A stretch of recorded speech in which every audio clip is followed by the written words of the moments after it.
നിസ്സഹായയും നിരപരാധിയുമായ ഒരു പിഞ്ചു കുഞ്ഞിനെ വളരെ ക്രൂരമായി കൊലപ്പെടുത്തുക, അതും സംരക്ഷകനാകേണ്ട സ്വന്തം അമ്മാവനും അമ്മയും.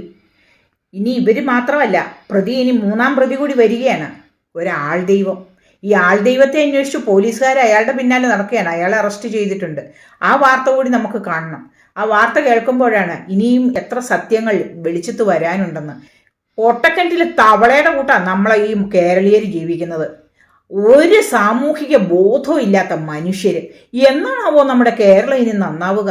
ഇതിപ്പോൾ ഒരു സംഭവമൊന്നുമല്ല. കടൽഭിത്തിയിലെറിഞ്ഞു ഒരമ്മ സ്വന്തം കുഞ്ഞിനെ കൊന്നു. ഇത് എത്രയോ സംഭവങ്ങളാണ് നമ്മൾ ഇതിനു മുമ്പും കണ്ടിരിക്കുന്നത്. പ്രസവിച്ചു, ഓക്കെ, ഇനി അതുങ്ങളെ പോറ്റാൻ നിവൃത്തിയില്ലെങ്കിൽ വല്ല ശിശുക്ഷേമ സമിതിയിലും കൊടുത്തുകൂടെ? അല്ലെ, സ്ത്രീകളോടാണ് ചോദിക്കുന്നത്. നോക്കാനും പോറ്റാനും കഴിയല്ലെങ്കിൽ പിന്നെ എന്തിനാ പ്രസവിക്കാൻ പോണത്? ഇവിടെ മക്കളില്ലാത്ത എത്രയോ സ്ത്രീകളുണ്ട്.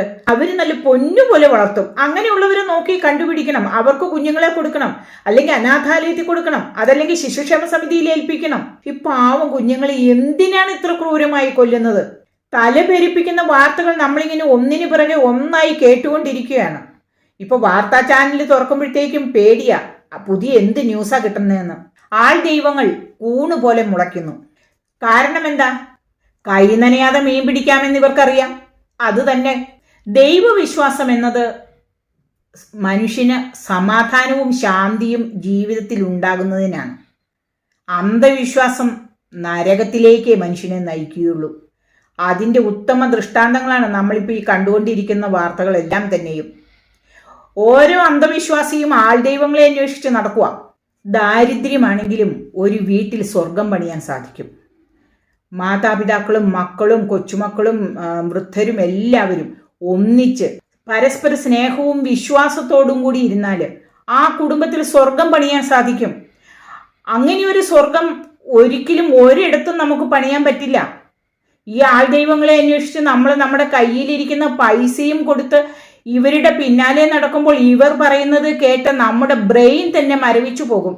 പിന്നെ നമ്മളല്ല പ്രവർത്തിക്കുന്നത്, പിന്നെ ഈ ആൾ ദൈവങ്ങളാണ് നമ്മൾക്ക് പിന്നിൽ പ്രവർത്തിച്ചുകൊണ്ടിരിക്കുന്നത്. അവർ പറയുന്നത് കേട്ട് മനുഷ്യക്കുരുതി നടത്തുന്നു. ഇവിടെ ഹോമങ്ങൾ ചെയ്ത് ലക്ഷങ്ങൾ മുടക്കുന്നു, ഒന്നും കിട്ടാൻ പോണില്ല. മനുഷ്യരെ നിങ്ങൾ മനസ്സിലാക്കൂ.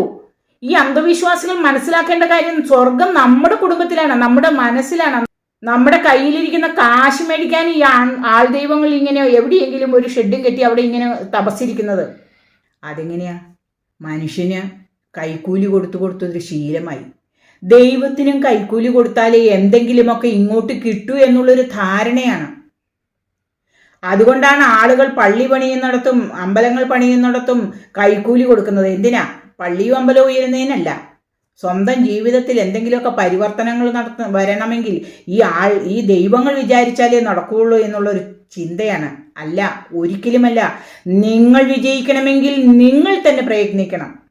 ജീവിതത്തിൽ സന്തോഷമാണ് എല്ലാത്തിനും അടിസ്ഥാനം. അത് ആദ്യം ഉണ്ടാക്കിയെടുക്കുക, പിന്നെ ബാക്കിയുള്ളതെല്ലാം താനേ വന്നു ചേരും.